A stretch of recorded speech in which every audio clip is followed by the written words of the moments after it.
Hello there, ladies and gentlemen, and welcome once again to another edition of the Mr. Warren Hayes Show. And I, of course, will be your guide here during this edition of the Mr. Warren Hayes Show, for I am he, the one they call Warren Hayes. That's me, folks. Welcome tonight on this March 19 edition. I'm all confused. I'm fine. Don't worry. I'm okay. Hope you guys are doing all right as well. Look, it's crazy. A week ago we were here and we were talking about viruses. We were talking about taking care of ourselves and making sure that everything was all right. And look at where we are now. It's crazy how everything just flipped in a week. It just boggles my mind. There's a lot of people who are in social distancing, self-imposed quarantine. There's a lot of people who are going through it rather smoothly, others not so easily. Some people are hit with some bad news throughout all of this. Look, tonight we are going to try and spare ourselves, give ourselves a good hour 15 is somewhat, if we're being honest with what we do here usually every Thursday night on the Warren Hayes Show. We're going to give ourselves a time where we can just sit around, goof off, and talk about professional wrestling. And that's what it's about. And I'm saying here tonight, and I'm talking about Thursdays and so on and so forth, because I am recording this live right here on youtube.com/Mr. Warren Hayes, which is what I do every Thursday night, 9 p.m. Eastern. As usual, I am joined by a large troop of people live here in the chat who have decided to come join me and who are here. And it's always very humbling because there's always some familiar faces here and some new faces, and that's always great. And we have here tonight Tim Traver, who's here. How you doing, Tim? Thomas Goris is here as well. Robert Larry, how you doing? Patrick Mason as well. Tawny Wiegand in the house as well. We still haven't confirmed that I'm pronouncing your name correctly. Thomas. Jonathan Reyes is here as well. RJ from Ringside Rant, how you doing? Carlos is in the chat as well. Nikki is here too. Bob Aruski is here, folks. Daniel Hayes as well. How you doing? Ben is going to make sure that y'all stay nice and proper. Anthony Suter from Smart to Death is here as well. Look at that. You got Nick Wolf here. We have Zach Barber, Jay Kearns. My God, there's a whole bunch of people here this evening. And we're going to have a great time talking about wrestling, and I can't thank everyone here. I can't thank everyone enough to be here with me this evening. And if you do want to show a little bit of support, you can just give the video a thumbs up right here on YouTube. That helps. It's always cool if you're listening to this on your favorite podcast application, because the Mr. Warren Hayes Show is available on all podcast applications, or at least those that matter. You can give us a like, a review, a subscription, follow, whatever it is you do to show some love over there. That'd be fantastic. Plus, if you want, you can also donate a super chat. If you hear a super chat, what was that voice about? A super chat. You can do a super chat, and I will read your question, comment, thought, feelings on air. And this was already taken advantage of by Nick Wolf, who says, I blame Steve Corino for the coronavirus. I see what you did there, Nick. Thank you for the super chat. And Anthony from Smart to Death also dropped a super chat as well. And Vape Ross Vape just there you go. See, I got it up before Macho Man said that he was excited about it. Vape Ross Vape leaves a super chat as well, and he says, a super chat, what's that? That's exactly what you did, sir. Good job. It's non-refundable. Since we're talking about Smart to Death, or at least we were talking about Smart to Death a second ago, I want to welcome my buddy Anthony back to the world of podcasting. He was dead and now he's alive. No, we're not digging back up. he's not dead meme. We're leaving that one swell and buried. No. Anthony is back. He's doing the Smart to Death podcast. Not only that, creating Smart to Death Radio, which is going to be an agglomeration. That's right, an agglomeration of some fantastic podcast talent who are going to be using these, coming together to create a network of unprecedented size and amazement and fantastic content.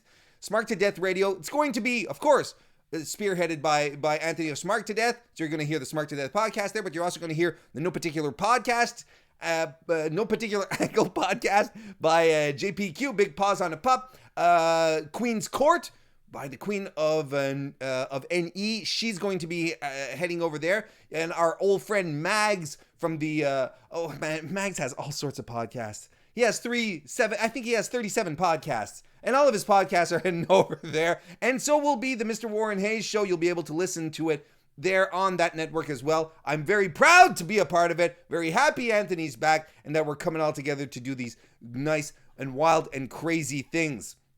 And don't forget, folks, after the mainstream here tonight, I'm heading over on Patreon to talk about more stuff on the Warren Hayes Patreon. I do a post stream over there called Warren is Off the Clock. Tonight, we are going to be talking about WrestleMania.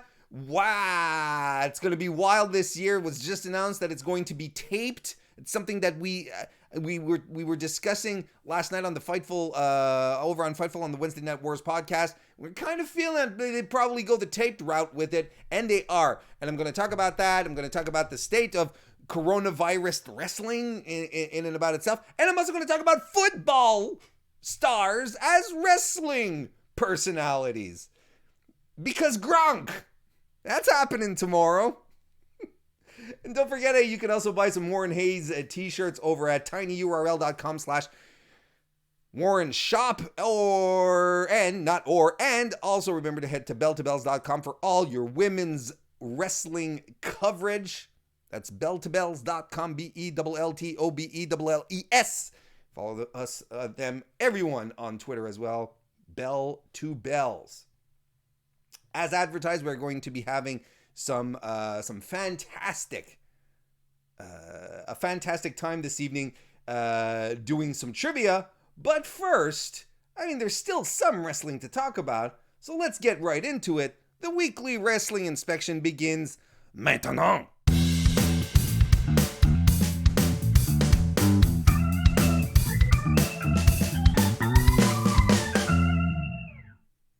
Let's start right off the bat, and we are going to be giving some cool beans right here. We're going to be giving some cool beans, and I'm going to give a global cool beans to both AEW and WWE because both AEW and WWE this week have done their damnedest to provide us with live entertainment over the past week, 10 days or so, whatever.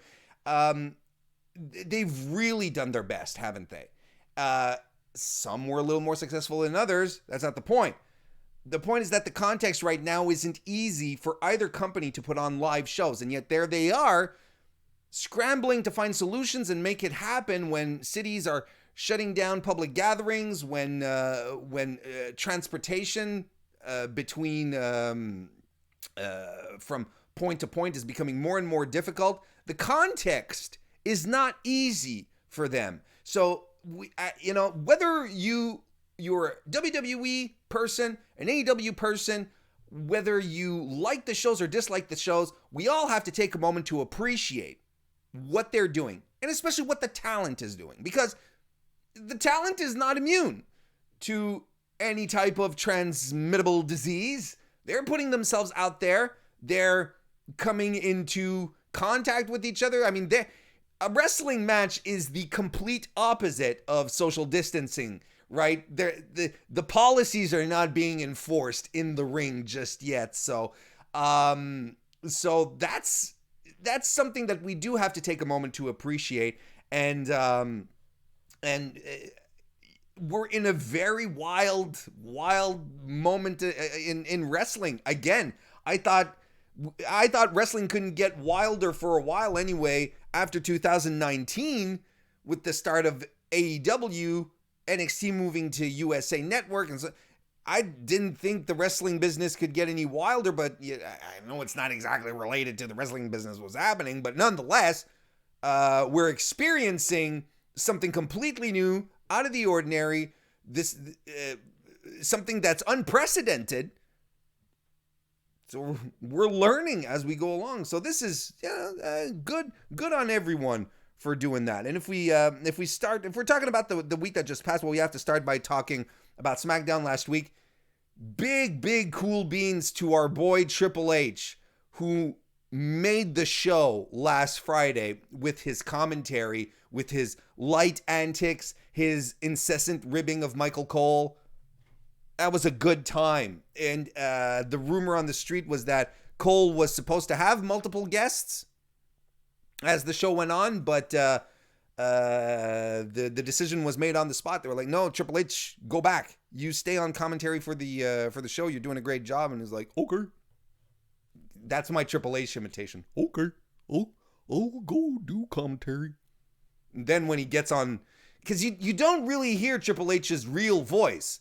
Usually you hear him and he's like, "Yeah, I'm the game." But really, when he doesn't have his character voice, he sounds a little like this. "Hey, Stephanie, did you send a birthday card to your dad?" More cool beans to Sasha and Bayley, and the match between Sasha and Bayley and Nikki Cross and Alexa Bliss. I thought this was the best put together match from both Raw and SmackDown over the past few days. I thought the women worked really well, and I thought it was funny how they were trying to work the crowd when there was no crowd to be found. That was really funny. And yes, yeah, you've all seen the footage, right, of the women not wrestling during the commercial, and yeah, all I have to say about that is good on them.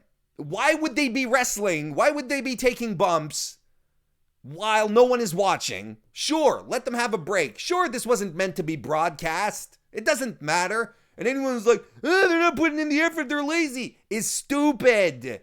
Why would they be wrestling if no one is watching? It was actually smart. Smart on them to protect their bodies, not do anything stupid, and risk an injury while no one's watching. Come on, guys. At some point, I've said it before and I'll say it again, all I want for wrestlers is for them to have long, prosperous careers. And when you can, take a minute to just rest your body or not work unnecessarily.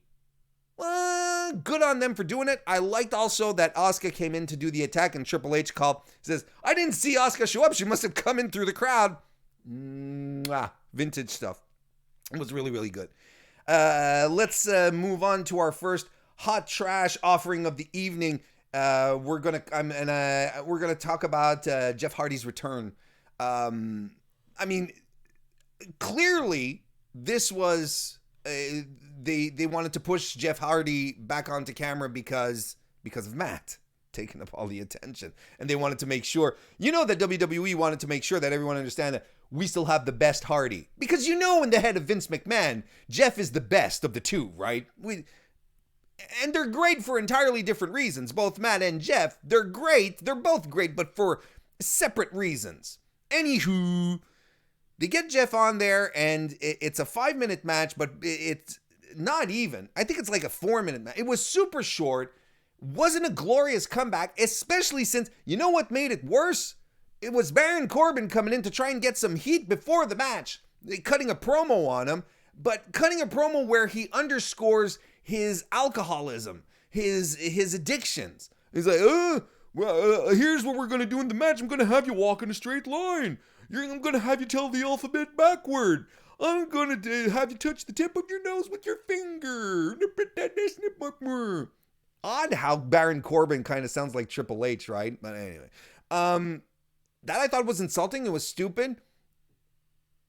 If you're going to use a wrestler's real life situations in the context of a feud, and it has to mean something, and it has to add some gravity. This was very flippant and was useless in a match that ended up being completely useless and completely forgettable. There was no use of making such light of Jeff's very, very real and still very, very present problems. I thought that was very gauche of WWE to do that. I remember when Jeff Hardy had his feud with Randy Orton, and at some point Orton pulled that stuff out. But it was already established that Orton was out for blood. This was a long feud, and it added to the feud. There's no feud here. It's just Baron Corbin popping out of nowhere, being his stupid, corny self with these very serious conditions. And I don't like WWE taking such light of it. And I don't know if it was to embarrass Jeff. I don't know what the deal here was, but I didn't like it. It was not good. But what was good, though, was the John Cena Bray Wyatt promo. That was good stuff. John Cena basically came to the ring. I was going to say in the middle of the crowd, but no, there's no crowd there. Ryan Smith, how you doing? Zach Barber, how you doing? And Kristen Ashley's here as well. Hello.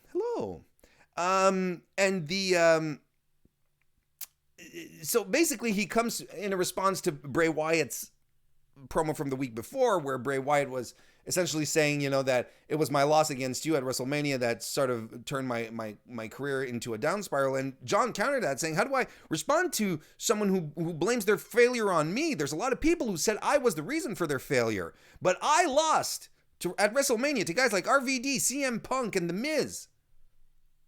Says, why is it that when I lose, nobody says that I'm being buried, And I thought that was interesting. He puts over some of the new generation. He says, Bray, I want to invest in people who don't get multiple chances. I want to invest in the future and people like Matt Riddle, Rhea Ripley, Velveteen Dream. Those are the names that he himself drops. He says, you're not the future, Bray, but Bray is there. He's kind of in the audience, and he says, John, you have it all wrong. He says, I'm not sick. You are sick. He says, all that John Cena cares about, you say you care about the future, you care about people coming up. John Cena cares about John Cena. He doesn't care about who he buries or crushes. He cares about the spotlight. You are a fiend for it. And he says that the match is going to be a slaughter. You just don't know it yet. This was great stuff because they're anchoring it all in the past, in criticisms, in actual fantastic, actual fan, I mean, not fantastic, but actual fan theories. What people think about John, what people think about Bray, it all makes a lot of sense and it feels very real. And I can dig it. I like how they're handling this.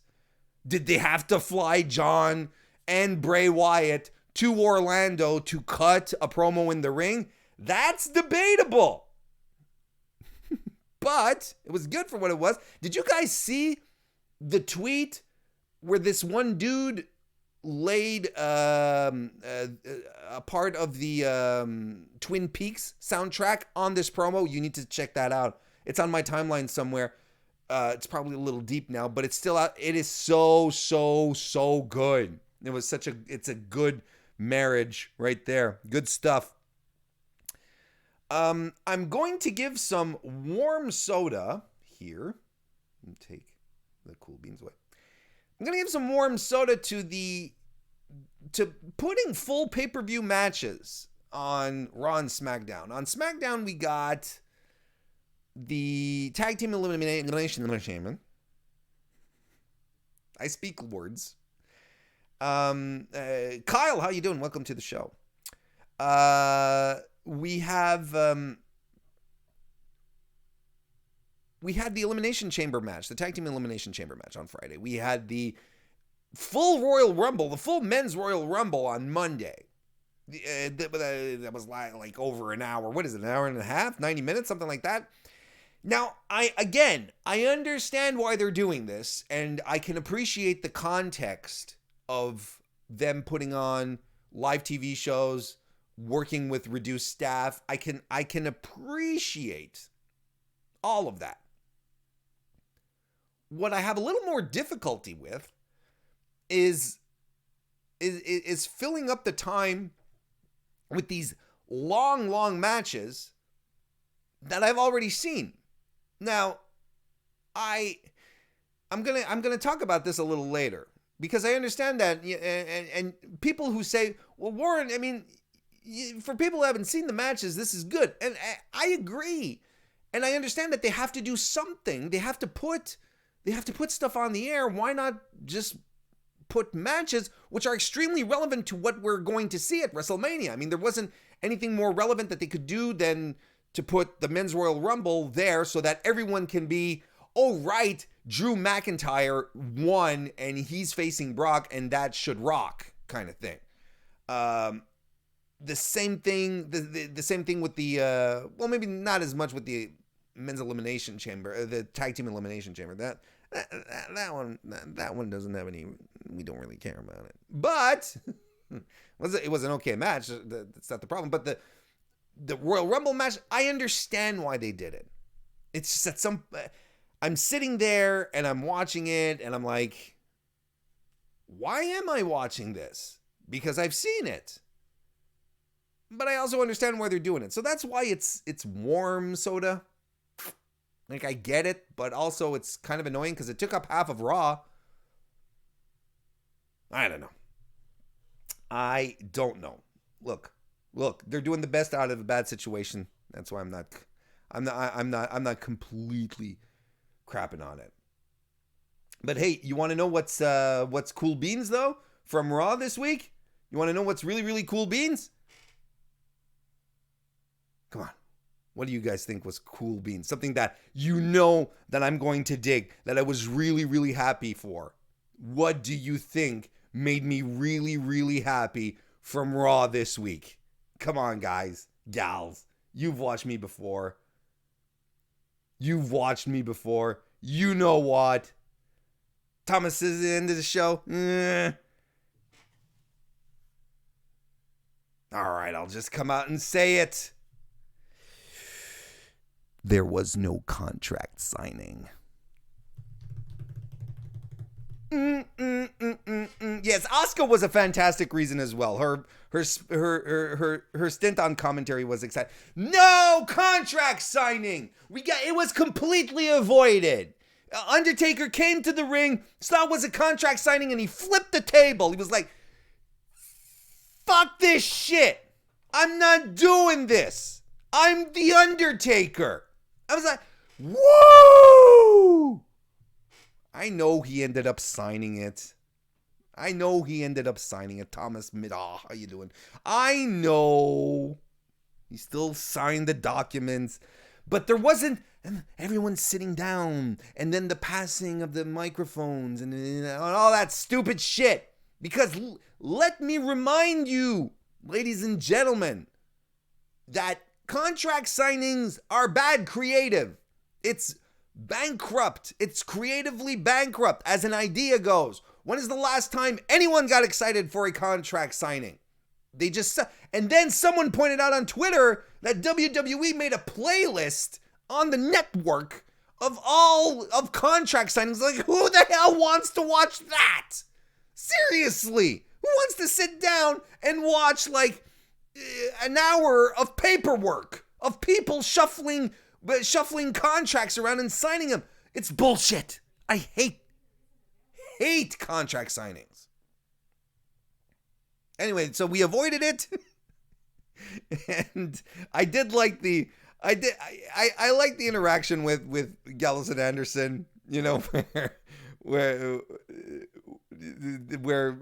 AJ was like, "Okay, guys, go hand the contracts." And they're like, nope, I'm not going up there. But they eventually do, and Undertaker gets rid of him. It was fine. To me, this was not a contract signing because it just didn't go through. So that was cool. I liked it. And yes, absolute cool beans to Asuka. Asuka was so much fun while she was doing commentary on Mysterio and Andrade's millionth match, but it was great. And like I had tweeted out, for sure, right? For sure, Andrade and Mysterio were in the ring and could hear her. And you have to be convinced that they were deep in their brains thinking and like, no, we can't say a thing. We can't laugh. We can't react. She was fantastic. It was so good. Asuka is a hidden gem of Raw these days. I just wish Jerry Lawler didn't go, oh, yes, she's saying this. That was stupid. That was a dumb shtick. That is so 1988. My God. Alonzo, how you doing? Welcome to the chat. But it was good. No, that was good. What wasn't good, though, was the 316 day celebration. I didn't think that was good at all. I didn't think that was good at all. That was stupid. It was WWE trying to force something instead of just letting it happen. It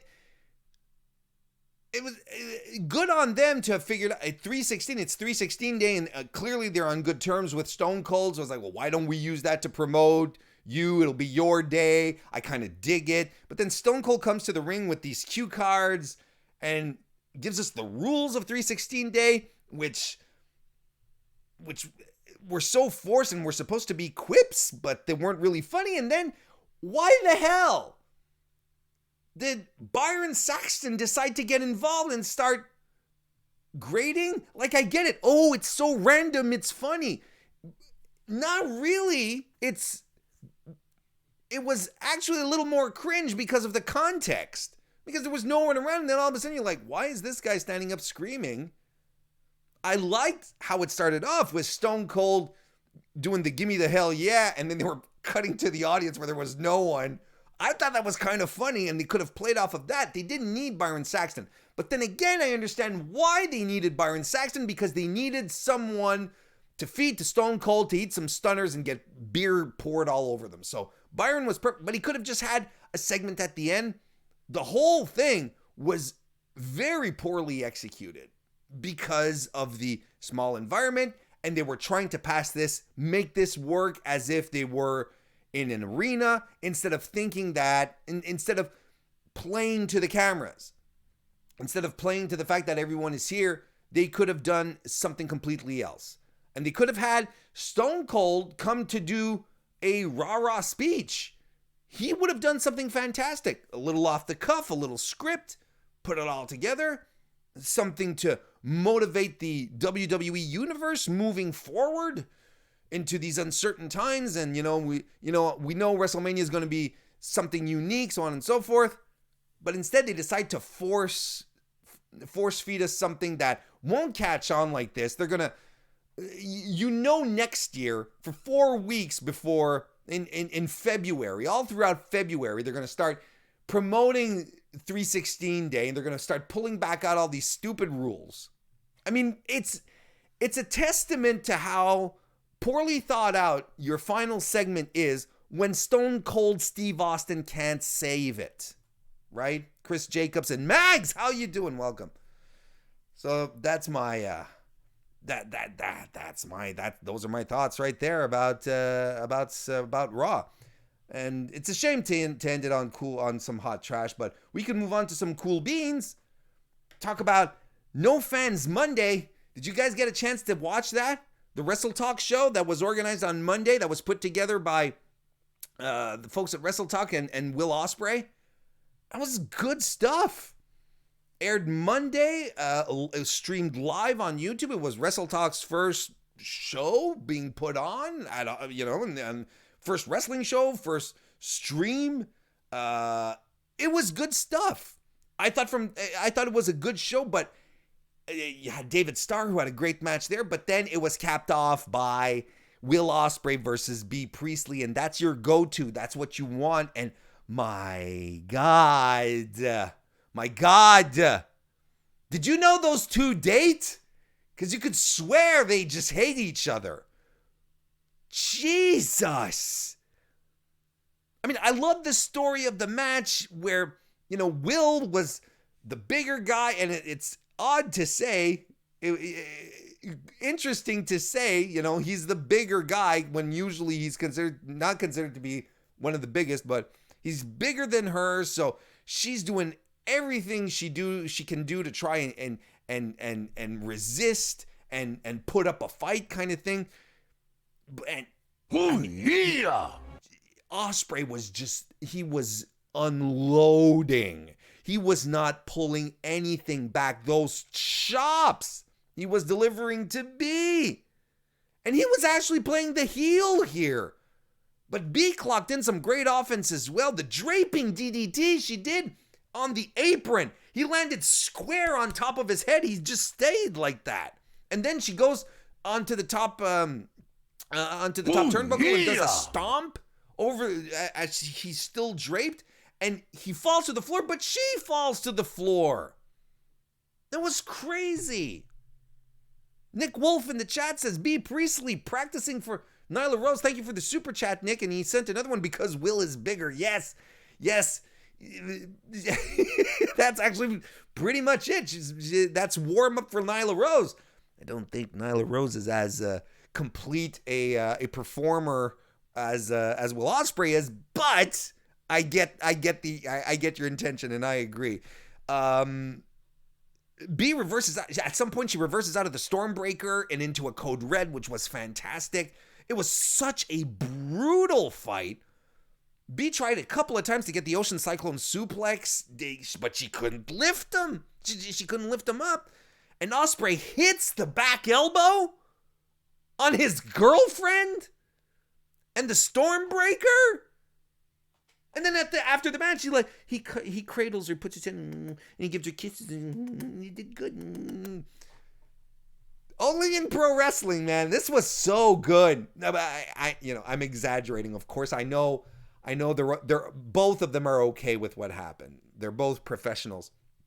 This was such a good wrestling match. It's going to be one of my favorites of the month for sure. It was a good, strong fight. And when we talk sometimes about the AEW women's division and we see the women compete and we're like, and people go, oh, they're having a good match. But then you see goddamn B. Priestley tear the house down. You're like, why can't she do this in AEW? What is the impetus? What is the problem? What is the thing in AEW that is keeping the women from exploding like she did on Monday on a free match with her boyfriend, for Pete's sake? There's so many pieces to this puzzle as far as the women's division in AEW goes. But holy hell, guys, take the time to check it out. It's on YouTube. It's free. It's amazing. It was such good stuff. Let's go back to some hot trash. Again, I understand NXT is in the same precarious position as the other main event brands or the main brands of WWE. I understand that they're suffering the same way. But the entire Johnny Gargano, Tommaso Ciampa origin story, all of it, don't get me wrong, it was well produced, a beautiful video, a wonderful documentary. If you've never heard about it before, you sure as hell know about Gargano and Ciampa now. But how did WWE think that this plus more video, like it was just videos, it was just vignettes, documentaries. How did they think this was a good idea to put this back to back with AEW? Again, if your hands are tied, your hands are tied, and I really, really understand. I really, really understand. But there's something strange about that decision, and especially to take up an hour and 15 minutes of your 2-hour show recapping one feud. Now, some people will say, but Warren, if no one's ever watched NXT before, then they'll be fully recapped. Well, first of all, Where are these new viewers that NXT is gathering? Because they're tanking in the ratings, or so I'm told, or at least in comparison to AEW, and I'm pretty sure last night didn't do them any favors. Now that's one thing, but the other thing, so the argument of the casual viewer coming in, sure, maybe, but WWE, and you know this is their MO, week after week after week, create these packages, these hype packages, so that we understand where these feuds are coming from. It's like, oh, over the past few months, over the past few weeks, and we just get these recaps week after week after week after week. So the new casual viewer will be caught up to speed whether he sat down for an hour and 15 documentary on two dudes or just watched over a 5-minute wrap-up, which WWE does constantly anyways. And then on top of that, here's the thing that bugs me most. And this ties into what I was talking about earlier when I gave some warm soda in regards to WWE putting full pay-per-view matches on Raw and SmackDown. WWE has a tremendous amount of difficulty to reward its longtime viewers. This was not for you, faithful NXT viewer who has been watching NXT throughout their Wednesday night battles with AEW. This was not for you. It was like, no, thank you, but no thank you for watching this week. And it's kind of how I feel with putting the Royal Rumble, and I understand the strategies in doing it, but I also don't. What are you going to do something to reward your fan base? Because it's not very rewarding to watch WWE because they constantly forget the past. They retcon stuff right and left. They cherry pick stuff in the past. That's why I get excited when for stuff like John Cena and Bray Wyatt, where I'm like, yeah. Connect this to the past. Make us feel something. Give me a reason to have watched back then so that I can keep watching today, that it all makes sense kind of thing. And these kinds of moves, man, they're strange. And they're, like I said, they're not for you, faithful WWE watcher. They're just not. They're just not. AEW last night, that was something.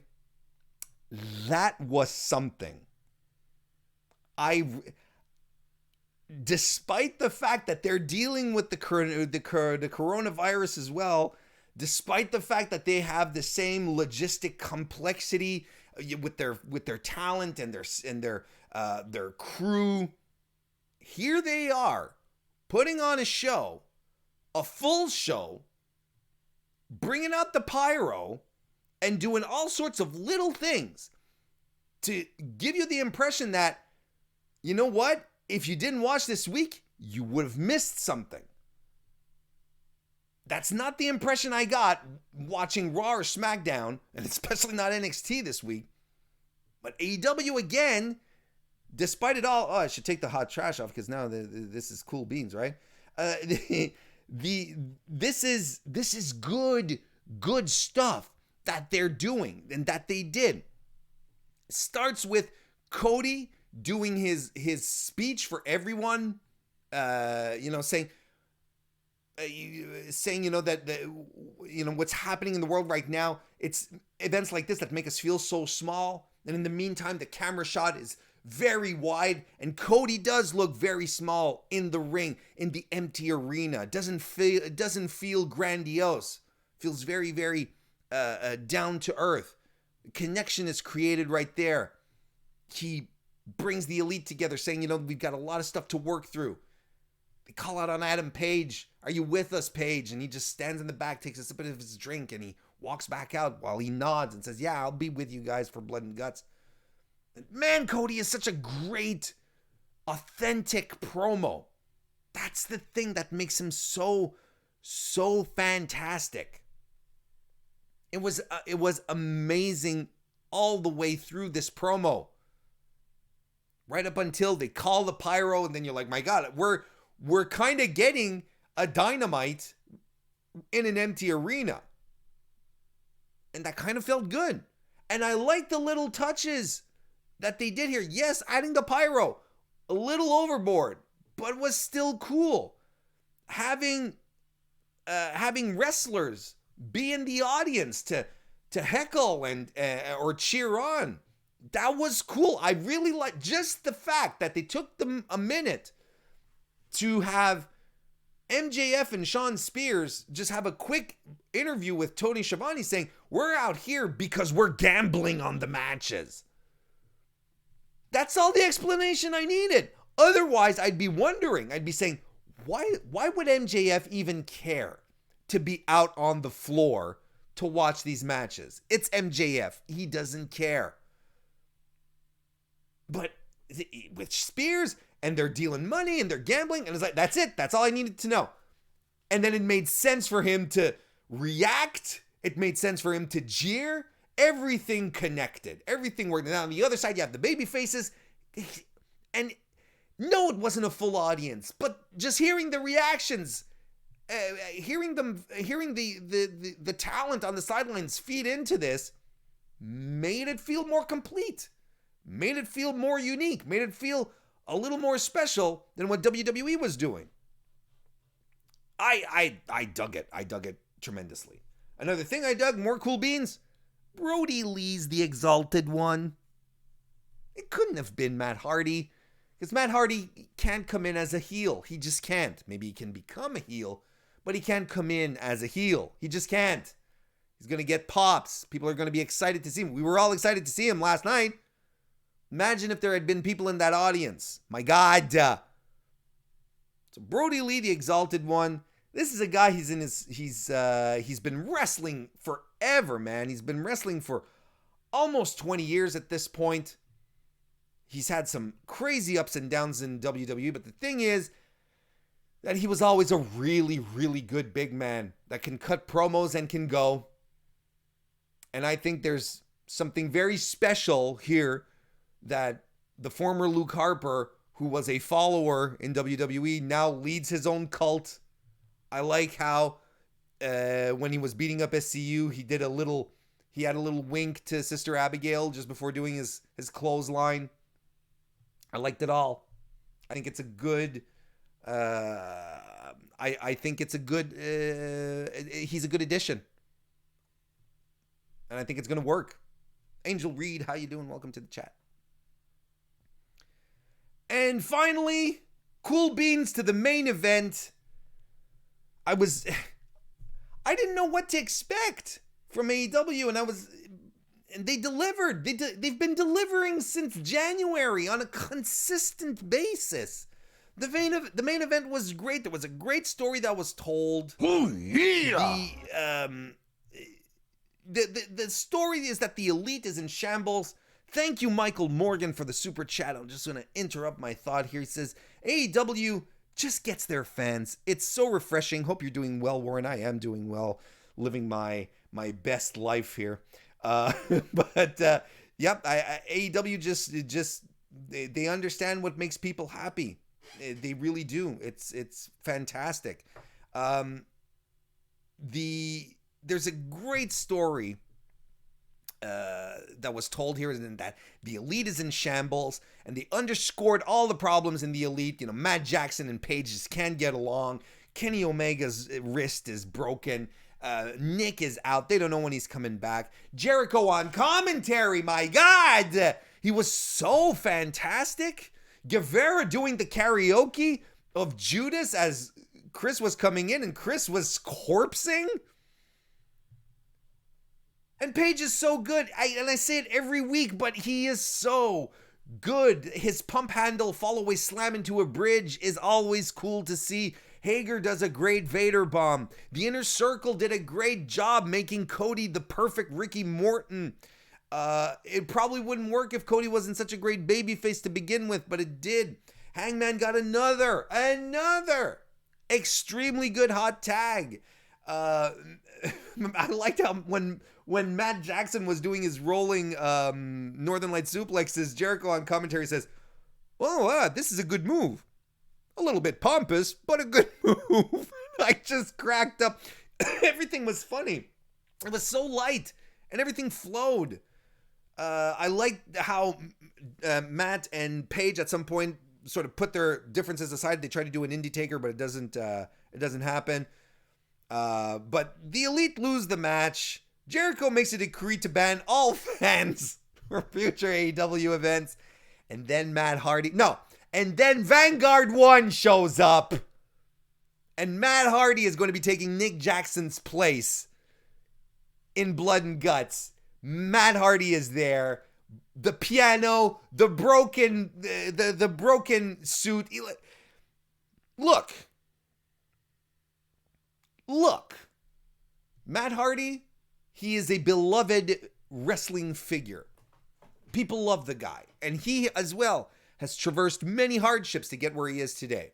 He's one of the best minds that exists in the business. That's what we keep hearing constantly, that he is super creative, and he was underappreciated in WWE.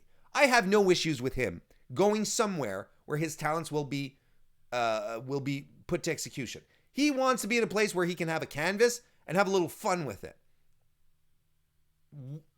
Why not? Why not go to AEW? It makes perfect sense.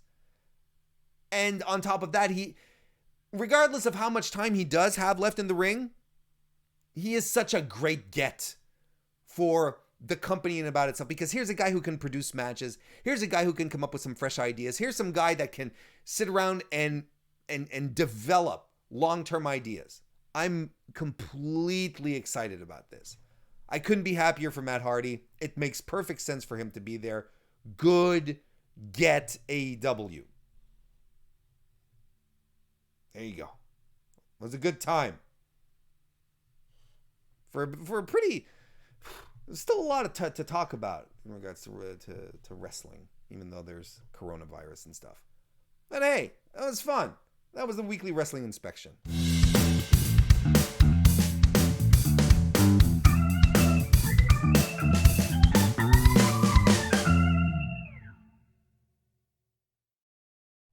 Oh, hello.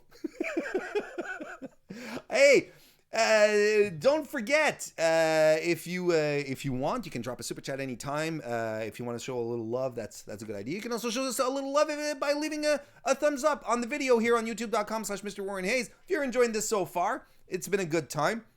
And like I said, there's going to be a lot more wrestling talk over on the post-show, post-stream, post-show, whatever you want to call it. Warren is off the clock is what I call it. On patreon.com/MrWarrenHayes. Once we're done here, head on over there. We're going to be talking about WrestleMania. We're going to be talking about football. It's going to be a good time. But you know what? Well, you know what we need? That's what we need. It's going to be a good time. We need good times. We want good times. Good times are required by all, ladies and gentlemen, because it's the end of the world as we know it. But you know what? We might as well play some trivia.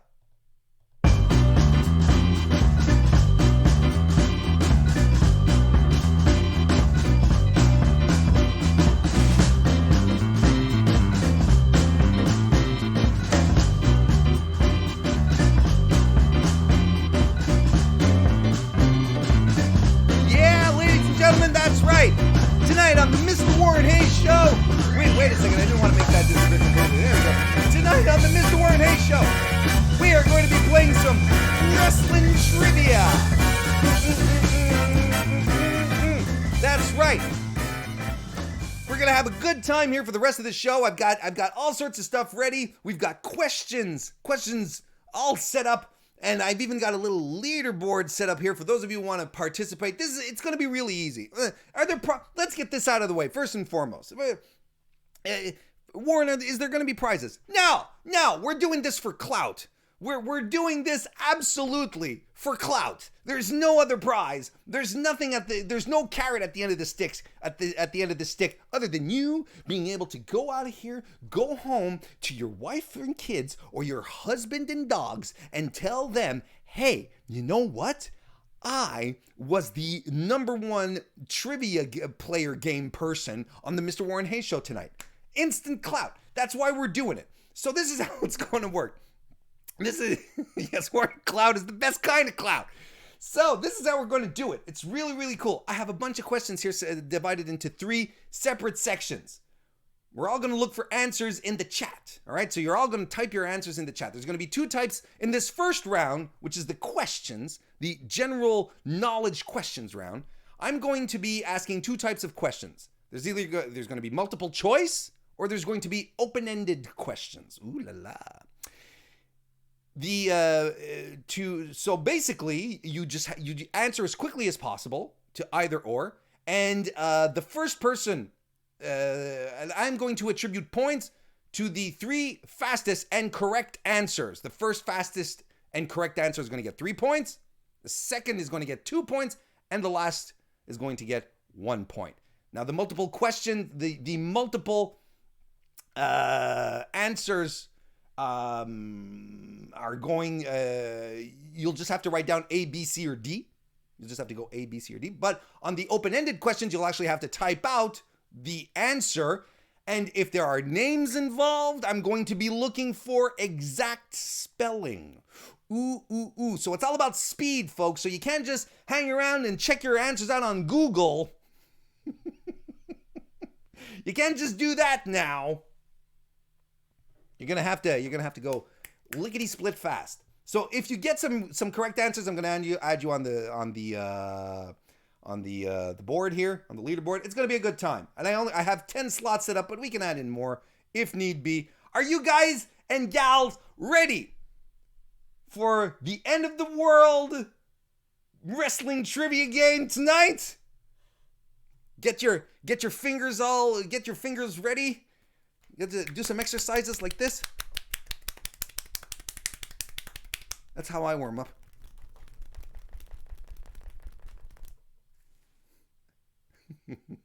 Anthony, how you doing? Welcome to the chat. Kelly, hello, welcome as well. Whoa, look at that. People are coming out of the... All right, so we're going to start off with the first question. It's an easy one. It's an open-ended question. Are you ready? Name a WWE superstar. Go. Name a WWE superstar. There we go. Very good. We have our 3 first winners here. There we go. We have Wednesday Night Wars, which I'm going to shorten to WWW here. Good job. Who came in with Edge. That's very good. And then, let's see, after Edge was Mr. Peeps, who came in with Miz. Very good choices there. And Thomas G, who came in with Big E. So, we're going to add some scores here.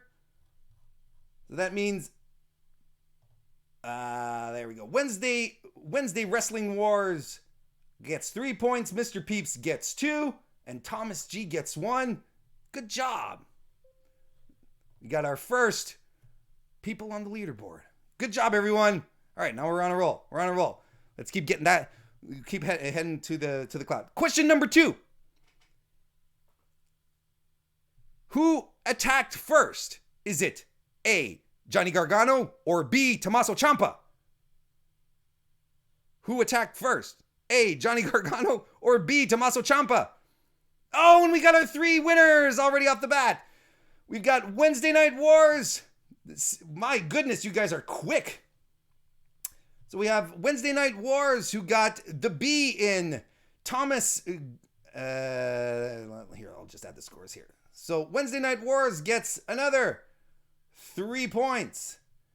Thomas G gets 2 points here. And Mr. Peeps, which I'm going to have to add here in a second. Bear with me, folks. We're getting everything set up here. Mr. Peeps. Oops, not Peps. Peeps. I don't know. Why did I put Mr. Peeps twice? We already have Mr. Peeps. I'm confused. And Mr. Peeps gets a point. It's all right.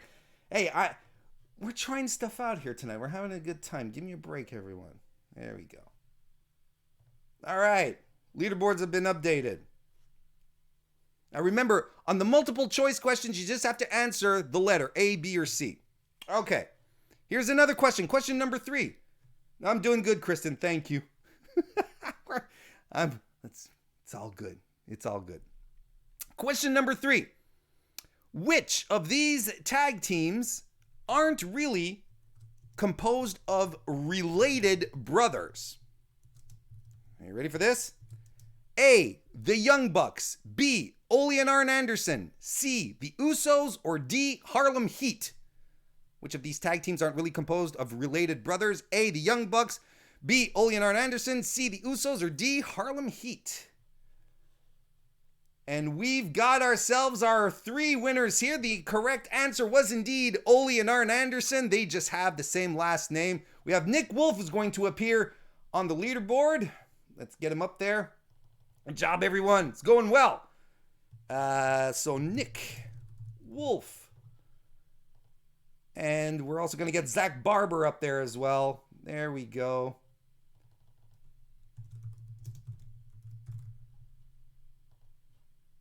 All right, and we are going to add some scores here. So Nick Wolf was the first to answer the question correctly, so he gets 3 points. Wednesday Night Wars was second for 2, and Zach Barber came in third for 1 point.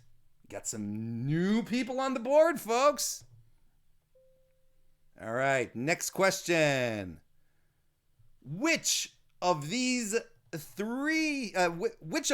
4 stars, I should say, has never been a member of the 4 Horsemen? Let me repeat that just to make sure before I give out the answers. Which of these 4 stars has never been a member of the 4 Horsemen? All right, are we ready? Jeff Jarrett. B, Paul Roma. C, Bobby Eaton. Or D, Kurt Hennig. Which of these 4 stars, has never been a member of the 4 Horsemen? A, Jeff Jarrett. B, Paul Roma. C, Bobby Eaton. Or D, Kurt Hennig. And we have our 3 winners once again. Wednesday Night Wars, who's on a tear, came in first. Zach Barber came in second. And Robert Larry's going to be on the board, coming in third. It was indeed Bobby Eaton. We're going to add Robert Larry to the board here.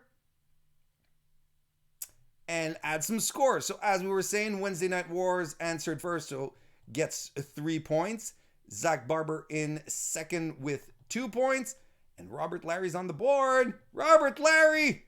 Tasting that Warren clout.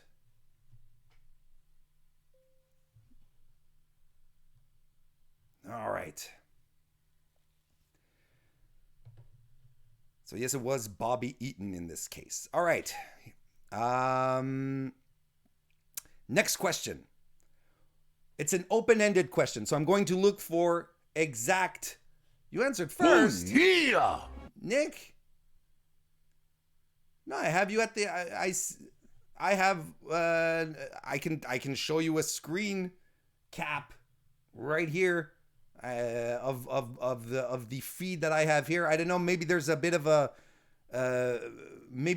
difference. Maybe there's a bit of a time difference between what we see on screen and here, but I have the actual chat here, and I have Wednesday Night Wars, Zach Barber, and Robert Larry. You were fourth. Hey. Maybe you'll catch up here. Here's the next question. Here we go. So I need this. What I need here is it's an open-ended question, so exact spelling here. Which WWE wrestler has appeared in video games for WWE, UFC, and the Madden series? Ooh. Which WWE wrestler has appeared in video games for WWE, UFC, and the Madden series?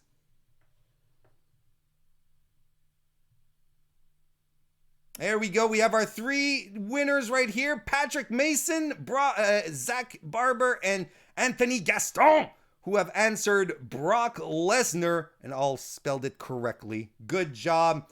So we've got 2 more people popping up on the board too. We have, We're going to add Patrick Mason right here. Good job. So yeah, that's actually really fascinating when you think about it. That Lesnar has been in all three of those very different franchises for very different sports. That was crazy. That's really, really crazy. So Zach Barber and Anthony Gaston. There we go.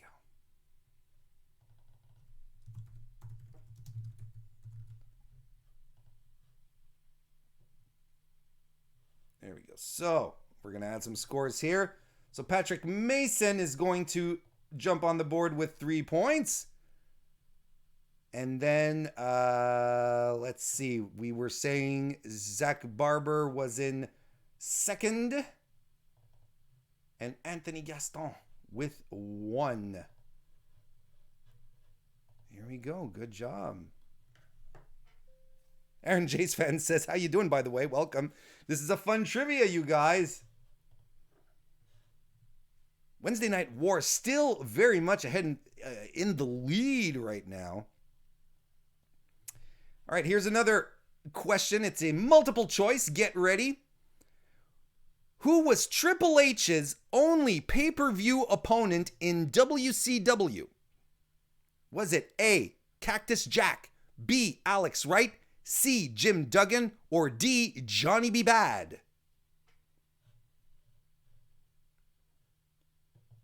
A, Cactus Jack, B, Alex Wright, C, Jim Duggan, or D, Johnny B. Bad? And once again, we have our 3 top winners. The answer was Alex Wright. It was indeed the only appearance that Jean-Paul Levesque had. And it was at Starrcade 94, and he lost. He lost to Alex Wright. So good job to our Wednesday Wrestling Wars, who gets another 3 points. Zach Barber, who gets 2, and Ben Parise, who appears on the board with 1 point. There we go.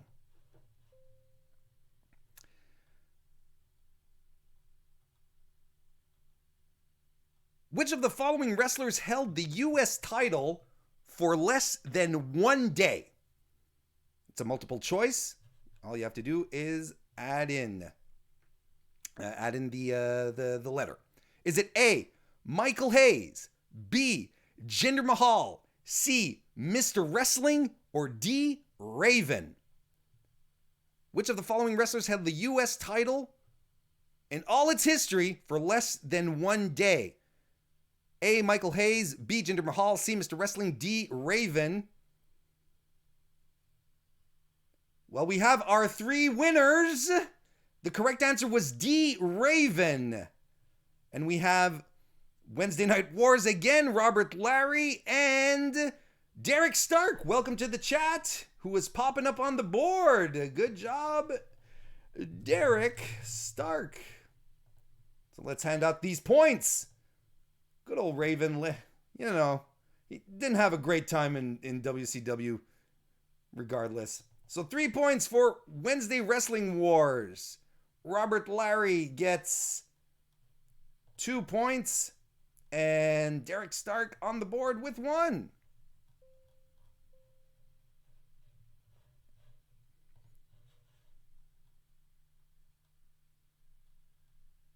Okay. We've got one more question for the general knowledge questions. Here we go. Which of the following wrestlers was not a member of the NWO? It's a multiple choice. Here we go.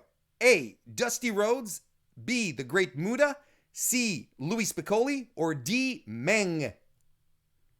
Which of the following wrestlers was not a member of the NWO? A, Dusty Rhodes, B, The Great Muta, C, Louis Spicolli, or D, Meng?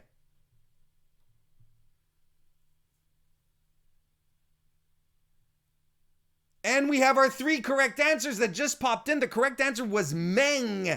Meng was never a member of the NWO. Derek Stark got it right. Anthony Gaston and Aaron J's fan is going to be on the board as well. So we're going to add Aaron J's fan here.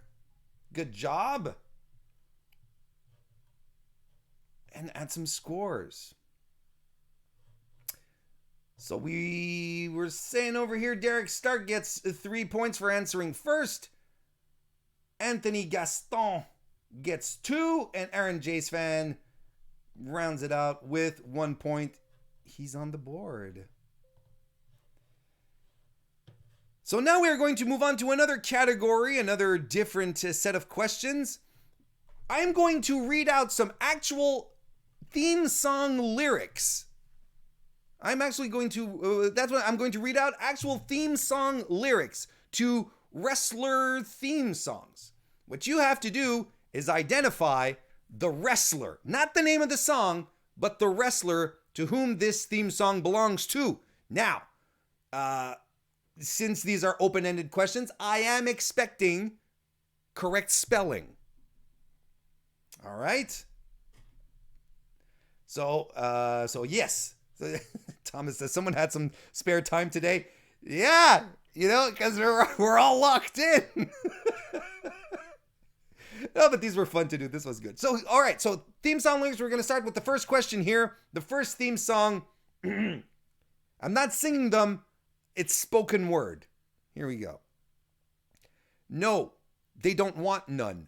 No, they don't want none. They looking scared. No, they don't really want none. We some southern boys with the farmer strength. Ain't nobody man enough to feel the pain.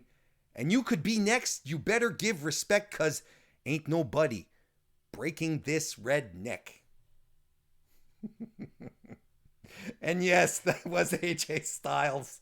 That was AJ Styles. We'll give it to Ben, Mr. Peeps, and Wednesday Wrestling Wars. I'm sure my performance was what mostly gave it away. So Ben gets 3 points for answering first on this one.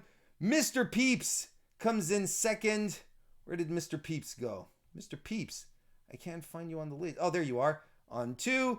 And Wednesday Wars Wrestling, Wednesday Night Wars Wrestling, WWW gets 1 point.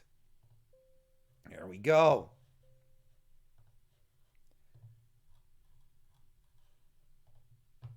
All right, next song. He does this. He does that. He big as bull and quick as cat. He look fine. He looks cool. He's own man. He's nobody's fool. Don't double cross him or get in his way, 'cause if you do, you're gonna have to pay.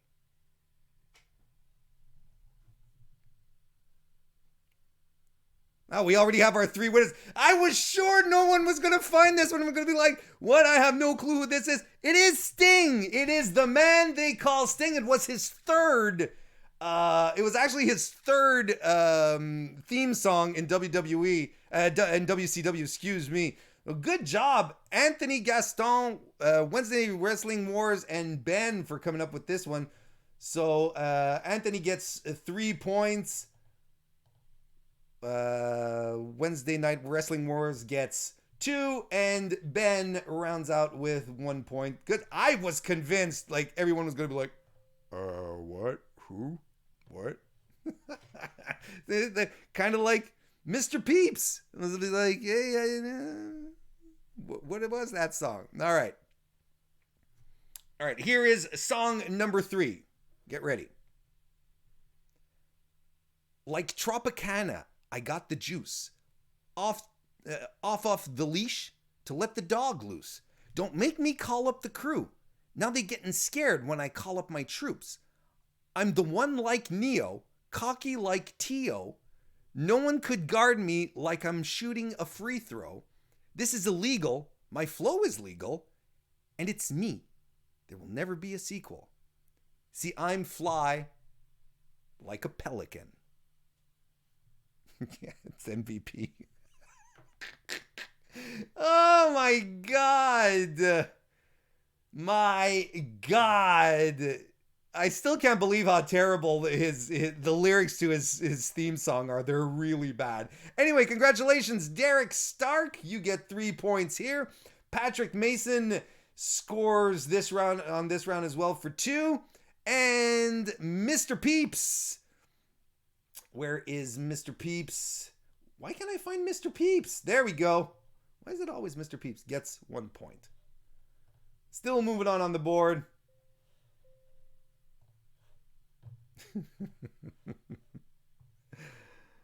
Throwback says, Warren rapping is interesting. Nah, it makes everyone sad. What are you talking about? Okay. Next one. Here we go. Because you can look, but you can't touch. You keep dreaming on the stars above. I can see that you want me so much, but there's just no way that you can call this love. There's just no way that you can call this love. The Bella Twins! Yes! Yes! This was also a testament to see just how everyone was ready for me to just like get all creepy on you. I'm glad y'all are sticking around. Patrick Mason, good job, gets 3 points here. Thomas Gories, where you at? 2 points. And Ben rounds out with 1. There we go.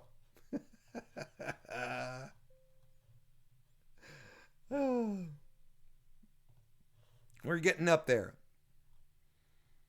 Okay, the next song. Are you guys ready?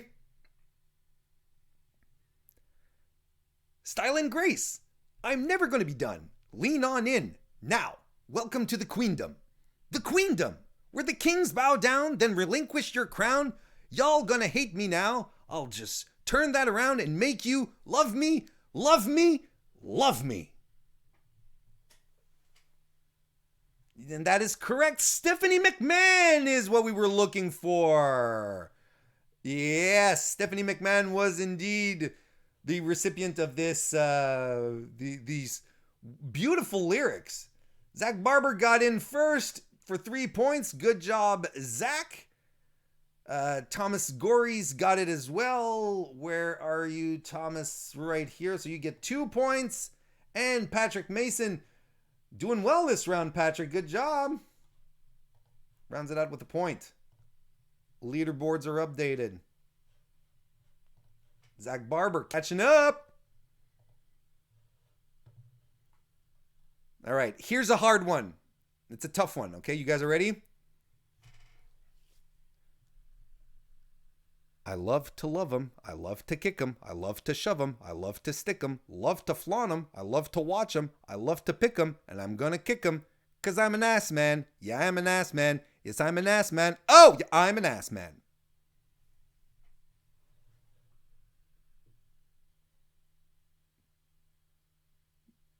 There we go. So we have Billy Gunn is indeed the answer. There we go. Should we? Should I give it to Mr. Ass? Yeah, I think I'll give it because it's okay. We'll give it. I'll be okay with that nickname with the nickname here. It's okay. So we'll get. So Wednesday Night Wars gets 3 points for this one. Ben gets 2. Ben gets 2. That's right. And Zach Barber rounds it out with 1 point. Good job, everyone.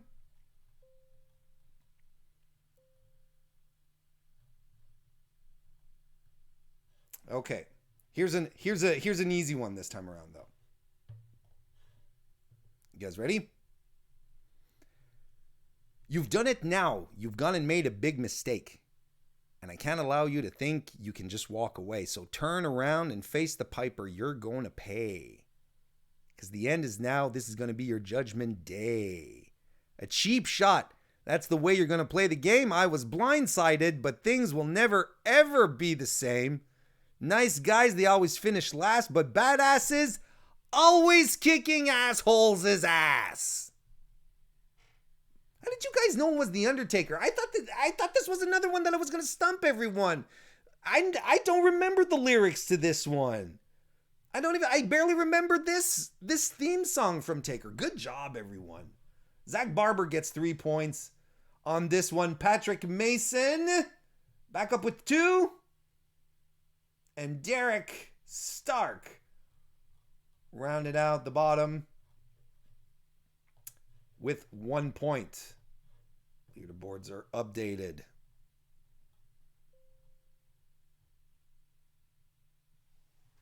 All right, last one.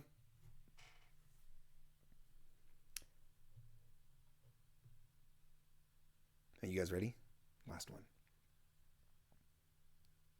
Don't you go threatening. Don't you go messing with me. Better close your eyes, because something is coming you shouldn't see.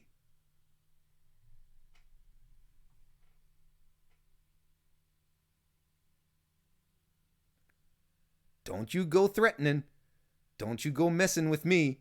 Better close your eyes, because something is coming you shouldn't see.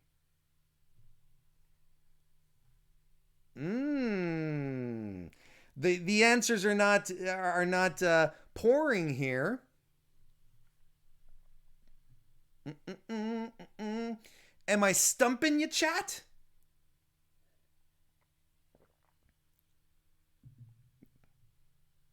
Gonna give it 5 more seconds. 5, 4, 3, 2, 1. The answer was Jesse and Festus. It was biscuits and gravy. Ha! I stumped the chat. Festus, Jesse and Festus. Yes, that was terrible. But they were terrible. Terrible theme song. Everything was terrible. All right. Final round. It's a lightning round. We're going to wrap this one up real quick. Now, this one here, folks, very simple. It is the first person who answers who gets a point. And we're going to be talking nicknames. I'm going to give you the nickname, and these are open-ended questions, and you have to answer who this nickname belongs to. And I need exact spelling. And it's the first person who gets it who gets a point. It's a bit of a lightning round. Time to make up some lost time here. See our leaderboards here. We have Wednesday Wrestling Wars in the lead. Zach Barber and Patrick Mason in the top 3. Let's see if we can change this up. Are you guys ready? Here we go. First nickname. The Cleaner. Who has the Cleaner as a nickname? Kenny Omega goes to Derek Stark. Good job, Derek. You get a point. Oops, not -1, +1. Next nickname. Thick Mama Pump. Thick Mama Pump. Who goes by that nickname? Jordan Grace. Yes, Derek Stark. Scoring another good one. Derek Stark with +1. Next nickname. Freshly Squeezed. Freshly Squeezed. It's an easy one. Orange Cassidy for Patrick Mason. Good job. It was indeed Orange Cassidy. Here comes the next one. Mr. Wonderful. Mr. Wonderful. Which wrestler went by the nickname Mr. Wonderful? Paul Orndorff. Very good. And it's spelled correctly. Yes, Derek Stark again. Derek Stark. Very nimble on the keyboard. All right, here comes the next nickname. The Genius of the Sky. The Genius of the Sky.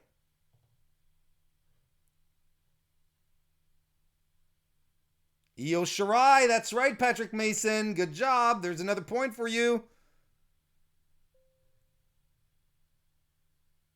The Snake. The Snake.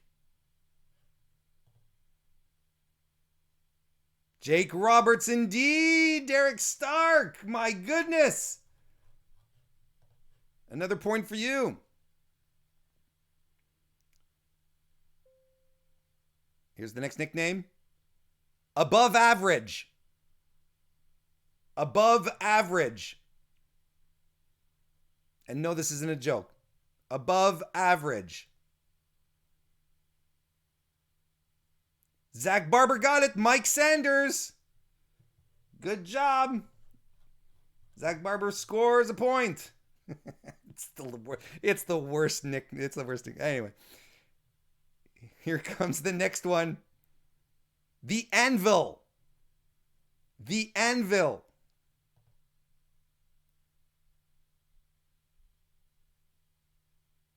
Jim Neidhart. And that is correct. Good job. Derek Stark getting another point. Good job. The Beast from the East. The Beast from the East.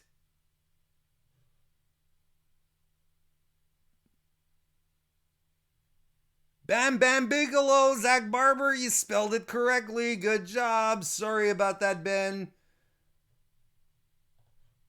Zach Barber got it right. It was Bam Bam Bigelow. Hot Rod. Hot Rod.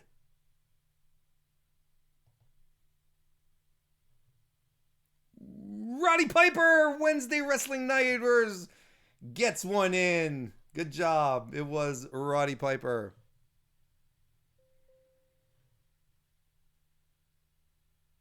The Doctor of Style. The Doctor of Style. Ooh, Kelly Tonehes. I'm sorry, I can't. Gets a point. I'm gonna actually add you to the board. Good job, Kelly. It was indeed Slick, the Doctor of Style. Let me just add you real quick to the board and give you your point. Up on the board. Good job. We got a couple of them left. Here's the next one. NXT's Twisted Sister. NXT's Twisted Sister. Nikki Cross, indeed. Patrick Mason, good job. A point for Patrick. Here comes the next nickname. The Golden Star. The Golden Star.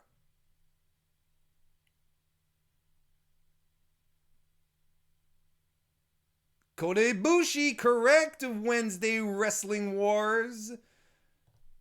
It is indeed Kota Ibushi. Here comes the next nickname. The Kiwi Buzzsaw. The Kiwi Buzzsaw. Travis Banks, indeed, Patrick Mason. Good job. Was indeed Travis Banks. Here comes the next nickname. The Dragon. The Dragon.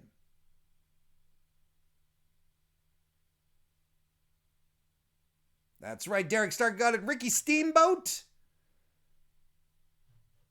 Good job, Derek. All right, here comes we've got two more. Here comes the next nickname. Mongo. Mongo.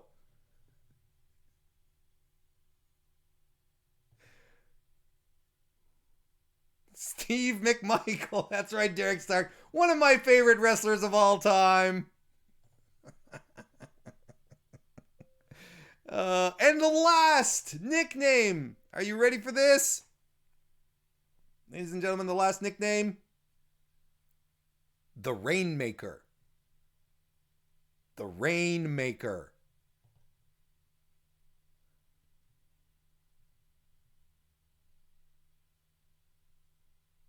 And Mr. Peeps gets it. It is Okada. That is correct. Where are we at? Mr. Peeps. Mr. Peeps. There we go. With the final point of the game. And let's take a look at our final leaderboard. It is Wednesday Wrestling Wars. Who wins? Who gets the ultimate clout in the Mr. Warren Hayes chat? Good job.